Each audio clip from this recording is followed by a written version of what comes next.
appreciate all the love from ESPN. But my house, the pipe bust, and I went there yesterday. I'm living in the hotel, and I was 38 hot. My wife wasn't, though. She said, "Ooh, I've been wanting to change this out anyway, so the insurance gonna pay for it." But seriously, you know what? I posted these pictures to remind people of what a lot of people are going through in the state of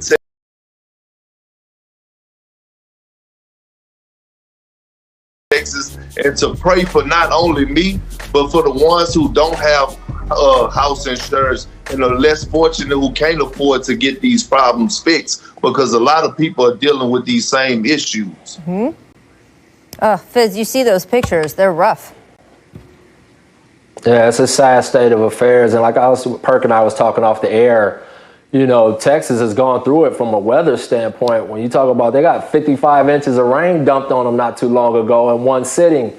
And now they have this. And so a lot of people have been going through some really tough stuff. And you put COVID on top of that, all you can do is pray for people. And hopefully a lot of people will give and try to help people that are in need. Absolutely. And push the local government to take care of the people it's responsible for. Just saying. Yes. All right, guys, wishing the best to everyone out in Texas. Hope you get some enjoyment out of our basketball show here. Coming up, the Bucks have lost 4 games in a row, but Giannis Antetokounmpo says not time to panic. What is bothering Milwaukee right now? We will discuss that. First, though, a lot of, start over again because I can do that. A lot of what determines whether something is successful depends on the conditions around it. For example, there's a catfish that scientists say can regularly swim thousands of miles a year, but you take it out of the water, can't flop for more than even a few feet. The conditions radically change what the fish is capable of. The same is true in the NBA, especially this year, where we have seen a huge change in conditions due to COVID. Practice time severely limited. Players constantly rotating in and out of the lineup. Teams often can't even meet all in the same room, which means hardly anyone's been able to hone the kind of schemes and communication that make for good defense. And the results have led to a staggering change in what's normal. Teams are averaging 112 points a game this season. That is the highest mark in the past 50 years.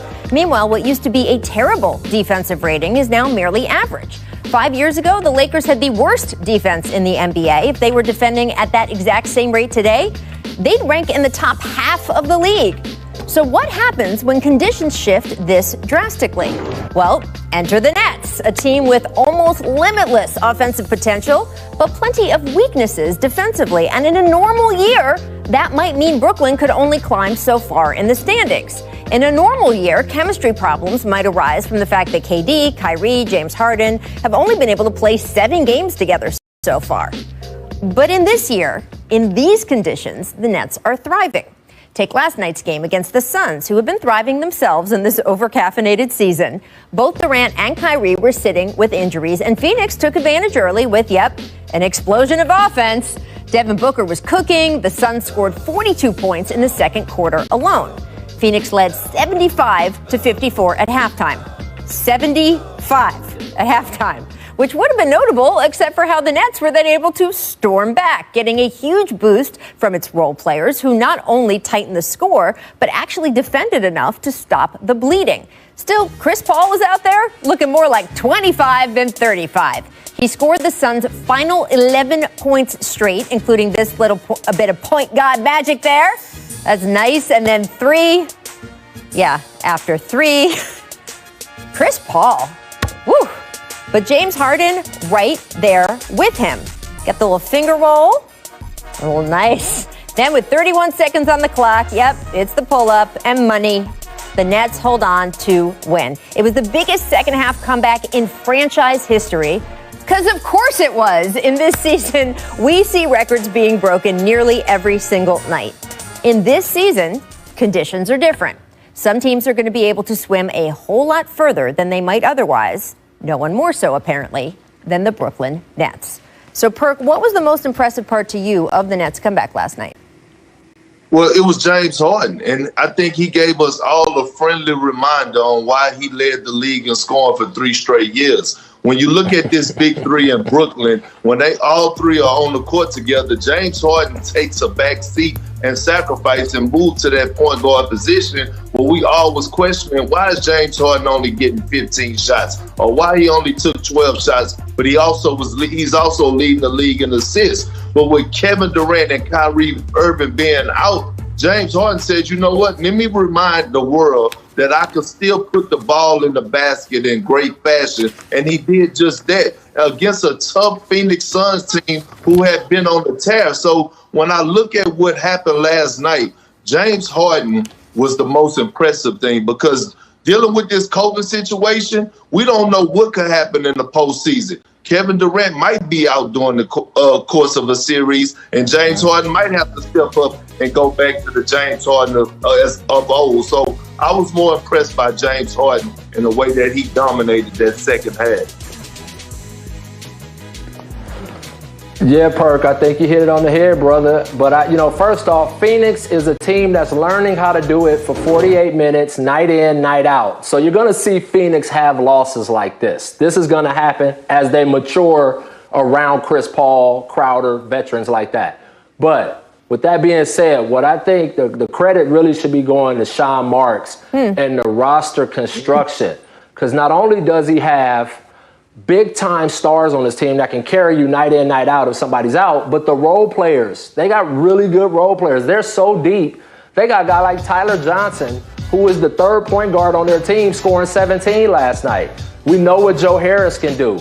They got multiple guys that can shoot that ball, get it going, and knock down shots. And when you put a guy like, it could be James Harden out with KD one night, and Kyrie's the guy carrying them. It could be KD carrying them without the other two guys. That's how talented they are. That's how their roster is constructed, and they can light it up on any given night. Well, it's funny you mentioned Sean Marks. Of course, Sean Marks and Steve Nash got to know each other, not in Brooklyn, but when they were teammates back in Phoenix. And in fact, the crowd last night in Phoenix gave a huge ovation to Steve Nash. Steve Nash, of course, made a joke that Robert Sarver was still making money off of him because they let extra fans in the building last night. But that whole team, right? You've got Steve Nash at the helm coaching. You've got Amari Stoudemire there on the coaching staff. Of course, Mike D'Antoni also on the coaching staff. A lot of Phoenix connections. It was nice in the building last night. And, of course, as you note, Sean Marks as well. Let's move on, guys, to the Nuggets. Nikola Jokic scoring 43 of Denver's 99 points last night, but it wasn't enough to beat the Celtics on the road. I should note that Jokic scored just 4 of those 43 in the fourth quarter, but after the game, Nuggets coach Mike Malone was very quick to clarify it wasn't Jokic who needed to do more. Take a listen. Well, it's not just running out of gas, it's that he needs help. You know what I mean? We're playing a back-to-back tomorrow night, and every night Nikola goes out there and literally puts his team on his back. And, we just need some guys to step up and help him. Jamal tried to get it going, but, he can't have 9 turnovers on the road as our starting guard, and he knows that. Other guys have to find ways to contribute, but it speaks to how well Nikola's playing. He leaves it all out there every night. That's why he's an MVP candidate, obviously. But it can't be just one guy in this league. You need other guys to step up and contribute. And, hopefully we get that tomorrow night. As I mentioned before, I thought the large majority of our guys not there competed at a high level. Didn't necessarily shoot the ball well, didn't necessarily defend well at all times, but for the most part, it wasn't because of lack of effort.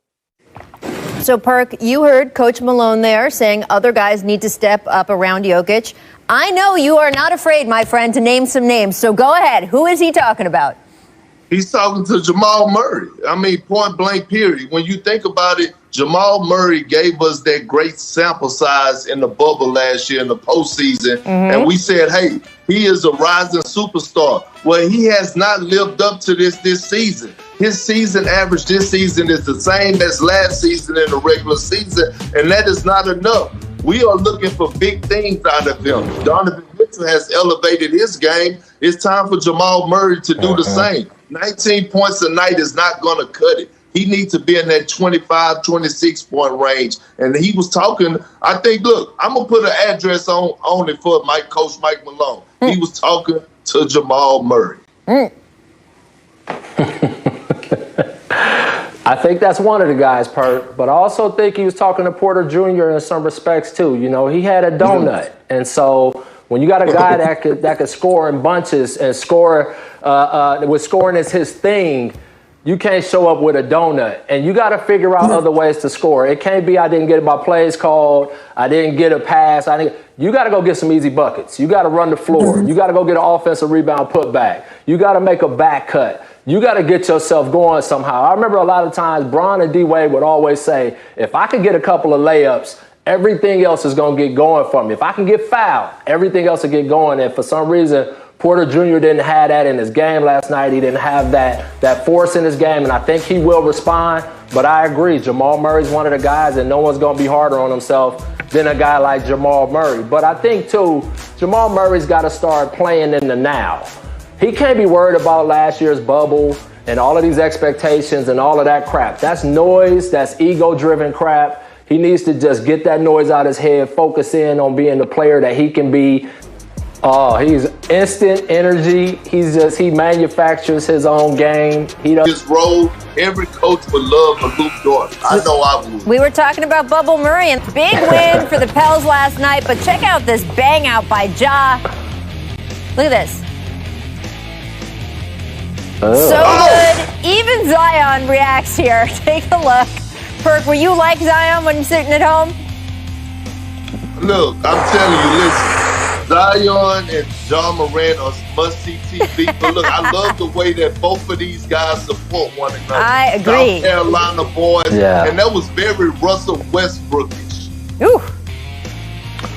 Oh, he gets to spots fast. But can we talk about J.J. Redick on the dodge? Can you take the charge the next day with film? We're going to show that like 10 times. You know Stan is showing that. It's going to be because of the dive. You know Stan is showing that. Come on. Oh, yeah. Come on. Stan is replaying that a lot. And JJ's answer is, Stan, I'm a vet. You know what you're getting. I'm not here to take charges. All right, Meg twirling back to Boston. Check out this spinning little jumper by the Joker. Look at this. Oh, man. Oh, man. And he can do this consistently, Fizz. This is not a one-shot deal. Oh, I mean, it's beautiful to watch. His footwork and his touch around the basket is some of the best for a big man that I've seen in the league ever. It's hard to do. You know, he's got that Kevin McHale. That's that Kevin McHale footwork. Them high shoulders, them long arms. He's pivoting. He's putting that high arc on the shot. Hold on, Coach. They got a lot of youngsters watching this. They don't know too much about Kevin McHale. Well, Perk, I'm sorry. He can't say that's Perk footwork. I apologize, but that just would not be true, friend. They better get on their YouTube and watch some of that McHale. Amen. All right, Miss standing Nuggets Celtics again. Scramble for the loose ball. Look at Jason Tatum coming up with the hit. Makes a sitting pass to Jaylen Brown for the slam. Perk, remember when you sat on Mike Miller in 2014? Hey, Rachel, look, you got to do anything to win. I was not going to let Mike Miller get up and contest that shot. And I didn't feel like getting up anyway. I was tired. We got a little TV there, some snacks. This is incredible. Oh, man. If LeBron is watching this right now, our nickname for Mike was Killer. Killer Mike. Yep. And anytime he went down like this, we said, they killed Killer B. And the Perky killed Killer B. What's up? Like, come on, man. Took out my guy. I just want the couch and the popcorn. That'll look nice. I'm just saying. All right, Miss Frowns, Wolves trying to make a comeback. Anthony Edwards buries a three with LeBron in his grill. I got to think, if you're the Rook, you went back and texted all your friends. Look at that face. All your friends. Look what I just did to LeBron James, right? Oh, he went back and text Rich Paul and told him, I'm your new big client in the building today.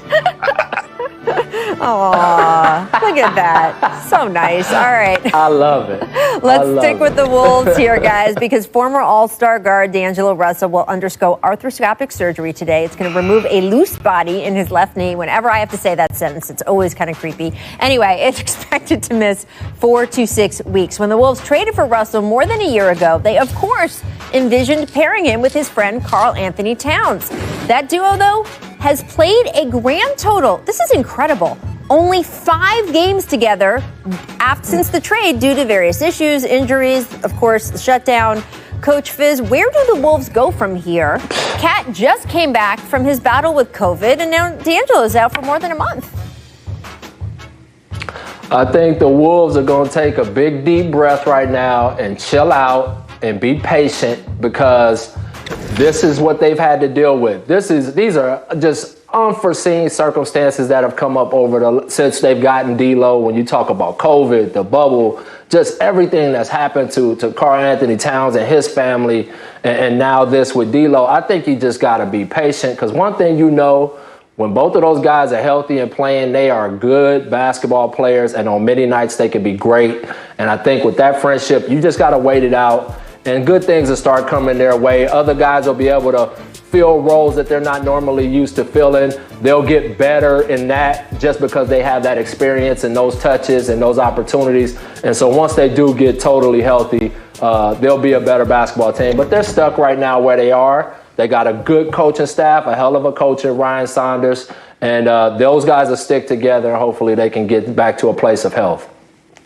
Yeah, absolutely. And look, we all are waiting to see this duo perform together on the court, and we will. And you're right, Coach, they have to be patient. But here's the opportunity for their number 1 pick to be able to get his feet wet a little bit more and have the ball in his hands in Anthony Edwards. I think this is a time now when you know you're not really playing for anything, and I know it's early in the season, but it don't take a rocket scientist to see that they're not going to make the playoffs. Right. So hand the keys over to the Rook, let him ball out, let him get his feet wet, let him get his reps up, let him get his minutes and his touches, so that when he goes into next season, he already has played through his mistakes and he's learned the game, so that now instead of having a big 2, a dynamic 2, they got a big 3. So I think this is great for Anthony Edwards. Well, that moment with LeBron last night, you could see the smile, the confidence, straighten up a little bit after that. It's those experiences that build your NBA career. But still, I can't believe that number, 5. D'Angelo Russell and Cat have only played 5 games together since that trade. Just a run of bad luck there. All right, guys, coming up, we're going to talk Bucks. Giannis. He gives excuses, but he's a big part of who we are, and we need him. I kind of have the feeling that everybody's in a panic mode, which should not be the case. We should keep improving. We should keep playing good basketball. We should watch the film, and at the end of the day, we got to go out there and compete. When you come here, nothing can be easy. Our next guest is our NBA reporter, Eric Woodyard. Welcome back. Eric, always so nice to see you. And we just heard Giannis urge everyone following the Bucks not to panic. I think this is just fascinating, right? Everyone told Milwaukee for the past couple of years, hey, what you did in the regular season doesn't matter. It's all about the playoffs. Then they spend the regular season tinkering, Eric, and they lose some games, and people are panicked about the regular season. You're with the Bucks all the time. What is going on right now? It's a few different things. Obviously, as Giannis stated, you can't underestimate the fact that Drew Holiday is out. He's a big part of the team, big playmaker, does a lot for this team on both sides of the ball. No disrespect to Bryn Forbes and those guys, but they're not him. So I think that's the number 1 thing. Number 2, this team has struggled to close out games. You look at them entering fourth quarters, when they're down, going into the fourth quarter, they're 0-9. So they need to learn how to close games out. You can date back to numerous occasions, starting with, when they played the Celtics early in the year. They were just on our air playing the Phoenix Suns. Closing out those games is going to be huge for them. So I think when you factor in both of those things, that's the problem with this team. But as Giannis said, there's no panic. The front office, I spoke to somebody from the front office today, said the same thing, no panic mode. It's just a part of the growing pains. And, they're just reshifting their focus from regular season mode to trying to become a better team when it matters. Right. And look, Eric, I agree with everything that you said. And you're right. It's not time to panic, but it is time to have some concerns. And to me, the Bucks have lost their identity, not on the offensive end, but on the defensive end. I'm used to seeing a Bucks defense that play boxes and elbows, don't allow teams to get into the paint, a team that could test and make guys miss, don't hope that players miss. They contest shots. They have 2 guys that anchor their defense, and Giannis and Brook Lopez. They're not doing that. They're not making those extra effort plays. And then, by the way, I'm going to say another thing. A lot of teams around the league do not fear the deer no more. The Miami Heat exposed their hand last year, and that's what happened. So teams are saying, you know what? All we have to do is load up and take this away, and we could beat the Bucks. So the Bucks are going to have to find a way to get their identity back and get their swag and drip back and make teams fear them again. Yeah, you hit it on the head, Perk. I think, he said it right. Look, Holiday is huge for them because he addressed the biggest issue that, obviously those past teams had, which was playmaking. And that has a lot to do with closing games. You need playmakers on the floor when it's not an offensive set or a called set to make plays and go get baskets when you want to close out games. And so right now, without Holiday, they are missing that. But I agree with him. Do not panic. Have urgency, but don't panic. Get into your film. And I guarantee you, with a team that's good, that's had regular season success like they had, a great coaching bud, they're addressing two issues: focus and effort. They're not doing it consistently for 48 minutes a game on both ends of the floor. You see the turnovers that they have, very uncharacteristic. You see the mistakes on the defensive end that they're making, which obviously practice has something to do with that. We talked about that earlier. But for a Milwaukee team we're used to seeing lockdown, that's uncharacteristic. They'll address it. Yeah, absolutely. And guys, look, it's a long way to go. I know we're past the third way mark of the season. I know everybody up there is nervous. We have to at least give them a chance to work this out before, as Giannis says, everybody panics. I want to move on to Damian Lillard, guys. There's no denying that. You see what he's been doing this season. He's been Dame Lillard. That's what we become accustomed to. The latest example last night, another example of Dame time. And he's in the conversation. I think LeBron James is still at the top, my personal opinion. Nikola Jokic, you have Joel Embiid. Those are some of the names, but Dame should be mentioned in that conversation. Put some respect on his name, like Birdman said. I think his mentality was a little different, coming into this season. He trained as a boxer. I don't know if many people know that. It's not just a social media thing. Mm-hmm. And shameless plug, that's a story that I'm working on. But nice. He's trained as a boxer. He's in contact with Andre Ward. He's in contact with Terrence Crawford. He's in contact with these great boxers. And he trained up to 5 to 6 days a week, not only entering this season, but going into the bubble. And you saw that scoring average go up because that aggression is up from him training as a fighter. And you see that mentality. So I think that's really helped him this year. And he should be in that MVP conversation for sure. Oh, he definitely is. He's top 5 in my book. And I mean, literally, you could make a case and put him number 1, especially with CJ being out, Nurkic being out, and the way that he's been carrying this team. We don't never hear Dame Dollar complaining about nothing. No. He goes out there and he delivers in great fashion from time to time again. And I said this at the start of the season, and no disrespect to Steph Curry, but when I talk about the best point guard in the game today, I look at Damian Lillard, because not only is he giving you 29 to 30 points a night, he's also giving you around about 7.5 to 8 assists a night also, and he's carrying this franchise. His partner in crime has been out for almost a month now, and it has been no slippage. So Dame Dizzle, Dame Dollar, Dame Time should be top 5 in the MVP conversation. Hey, bottom line at the end of the day, both of you guys are totally right. The guy does his job as a superstar. He don't care who's on the court with him. He don't care if he's got the best players and the role players. This guy comes out night in and night out, and he performs as a superstar would, no matter what the conditions. And that is what I love about him. And let's just get this on the record.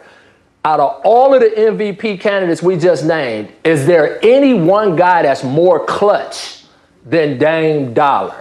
That is the big thing I want to pose to the group, because this dude hits big shots all the time. It's just so normal when he gets the ball at the end of the clock or the end of a game. We just expect that Dame Dollar is going to hit that shot. And that's a testament to his greatness and being able to focus in that moment. And so I think that's what makes him different. And I just love watching him play. I'm a fan of his. I think he's a class act, and he's really playing at a high level. Absolutely. And you can find out where Damian Lillard ranks in the clutch stats for the NBA, what his boxing routine is like, all from reading Eric's story. Eric, that's not a shameless plug. That's just a plug. That's a good thing people are going to want to read. Thank you so much for joining us today, sir. Come back soon. We'll see you down the road. In the last 40 seasons, Michael Jordan did that 29 times. Fizz, how do you evaluate Zion when you look at him now over these first 50 games? We have a little bit of a sample size now. I mean, first off, it's everything I expected. This guy is different. He's special. I mean, whatever you want to put on it, that's what he is. The only question about Zion was always, can he stay healthy? And they've done a great job with that. He's in great shape. And like you said, Stan is trying to figure out more ways to use this guy. And earlier, when a few shows back, I said it. This guy's going to be one of our top scorers, top rebounders, top playmakers. He has all of that in his bag. And I know people may think I'm, off with this comparison, but he reminds me so much from a skill standpoint with power of Charles Barkley. If you watch old Charles Barkley film, Barkley had handle. Barkley could bring it coast to coast. Barkley could shoot threes. He was unstoppable one-on-one in the post. He could pass the ball out of the post, and he was a relentless competitor. He was physical. So when I look at Zion, I see that body of work. It's just in a bigger body. And that's what makes him scary. And man, is he fun to watch. And I'm just loving every minute of it. Absolutely. Look, Zion Williamson is box office, and he has lived up to expectations and the hype. That body frame, that's a freight train coming. But I'm more impressed about his footwork and how mobile he is at that size. He reminds me of Charles Barkley, yes, but he also reminds me of a 9-year-old kid by the name of Kingston Perkins, because that big body with those great feet and the way that he's able to move and how agile he is special, Rachel. He has facial, and he has not let us down. Woo, my gosh. Watching him is so fun. We had so many expectations for him, Perk. What has this matched up in terms of, we know he's great and we talk about his projected future, but when he left Duke and got drafted #1, did you expect him to look like this as a player? I did. The way that he dominated college, I knew that he was going to come into the league and do the same thing, because he's something that really we never seen before. He's physical. He plays with an energy level that I really don't see a lot of superstars play with. And that energy level is like Joakim Noah, where it's more of a skill. Like, I see him diving on the floor for loose balls and making those winning plays and having a high motor. Adding that to what he already have is a major plus. Absolutely. He's just fun. He's so fun. Last night was a great game, and those two are going to go at each other for a long time. All right, let's move on, because Adrian Wojnarowski reporting that on a call with league general managers yesterday, Commissioner Adam Silver told top team executives that the league, as he's been saying, wouldn't jump the line of the general public to get vaccines, but he did suggest an optimistic timeline that included the possibility of late March and early April for the start of player vaccination, sources said. Now, even though that's an extremely fluid timeline, many of the league's top players are continuing to express apprehension about receiving the vaccine, as well as accepting invitations to participate in league-sponsored public service announcements to bolster broader acceptance of the coronavirus vaccine. Now, according to Woj's sources, a number of factors are contributing to players. What they're telling union reps, what their reluctance is to participate, includes uncertainty about taking the vaccine themselves, reluctant to advocate its use for others, and also a little bit of a lack of trust, first of all, in the government and in the league to some respect, especially after all these issues with the All-Star game. I thought that was really interesting to see Woj enumerate those in his report. And Fizz, what would you say to a player on your team about the coronavirus vaccine, especially understanding the situation a lot of these players are in with not having public trust in a government that is earned. See, that is definitely earned, that they don't have trust there. Well, the reality is that 70+% of the league is African American. right? And so the demographics doesn't change just because you put a logo on your jersey. The African-American community as a whole is vaccine hesitant because of the past, how the government has dealt with our community and done things to our community from a medical standpoint.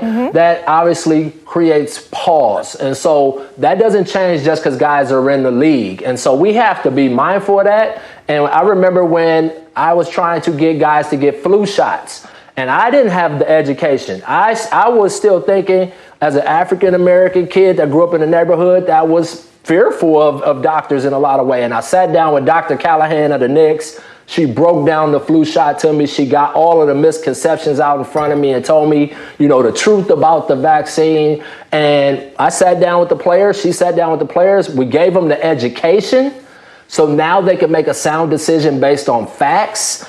And we had a big plus of guys that did it, and we created herd immunity on our team. And I respected the guys that didn't want to do it, and we didn't shame them or do anything like that. But we tried to give them all of the information that we could possibly give them so they could make a sound choice. Right. And Rachel, I think the big word that stood out to me that you said is trust, right? And not only do the players not trust the government, but right now they don't trust the NBA no more because of what's going on with the All-Star game, right? The NBA going back on their word. And, it was so many times that I was saying, especially in the bubble, how the Players Association and the NBA were coming together, and it was a beautiful thing to see. Well, I think the All-Star game caused a bit of separation in that trust again. And I think dealing with this COVID and this vaccine situation, this is a chance for the NBA to gain that trust back of their players. Now, what I would do is, if I'm the NBA, I would make it optional. I would say, look, the vaccine is available. Each individual player, you could choose your route on how you want to go about it, whether you want to take it or not. It's your choice. I wouldn't force it. I wouldn't do a committee voting. I would let each individual person decide whether or not they want to take the vaccine. And I will say, I think the issues between players and the NBA right now, it's more of a speed bump. I think there is a basic trust between the league and the union. I think that has been built over the years, and I think it still exists. But there's a little speed bump right now. And then the lack of trust to what you were referring to, Fizz. If people don't know what Coach Fizz is talking about, look up the Tuskegee study. Look up a lot of the treatment of African Americans by the medical community over the centuries in this country, and you understand why there is a reluctance. But I will say that the NBA has done what you did, Fizz, is that they have put their chief medical officer, who is an African American man, in front of their players and said, hey, have some mandatory Zooms here and get educated. Rachel, vaccines aren't even getting to the African American community today. Why should they trust? They can't even get the vaccine in their communities. It's totally disproportionate. White people to black people and Hispanic, Latinx people, it's like double that aren't getting the vaccine because they don't have the availability. So why should they trust the medical field? Very complicated. And of course, you have the players of the NBA affected just like the general public is. All right, guys, time to switch gears back to basketball because it's time for our second distant replay of the day. This one from this date, 2009, featuring Shannon Brown. Oh, look at that. Took it away from I'll just take that, please. Why you do Mario like that? Not Mario West. Oh, give me that. That's for me. Oh, man, right there. Rio. That's a great one. Turnover all of a sudden. Look at that face, too. He had those big old hands, man. The same day and got the windows tinted. Drop 200 so they... In oddly specific news, it's free.